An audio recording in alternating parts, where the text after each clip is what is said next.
திருவண்ணாமலை கார்த்திகை தீப திருவிழாவிற்கு தேவையான பாதுகாப்பு ஏற்பாடுகளை செய்ய கோரிய மனு மீது தமிழக அரசு மாவட்ட நிர்வாகம் மற்றும் டிஜிபி பதிலளிக்க சென்னை உயர்நீதிமன்றம் உத்தரவிட்டிருக்கிறது.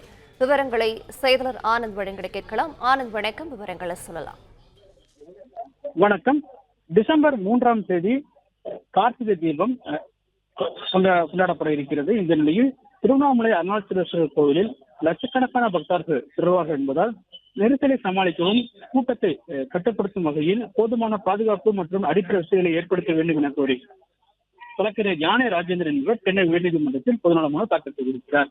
அந்த மனுவில் கூட்டத்தை கட்டுப்படுத்தவும் முறைப்படுத்தவும் போதுமான காவல்துறையினரை பணியில் அமர்த்த வேண்டும், கண்காணிப்பு கேமராக்கள் பொருத்தி கூட்டத்தை கண்காணிக்க வேண்டும், வாகனங்களை முறைப்படுத்த வேண்டும், வாகன நிறுத்தங்களுக்கு போதுமான வசதிகளை ஏற்படுத்த வேண்டும், மருத்துவ வசதிகள் மற்றும் தற்காலிக முகாம்கள் அமைக்க வேண்டும் எனவும் கோரிக்கை வைத்திருக்கிறார்.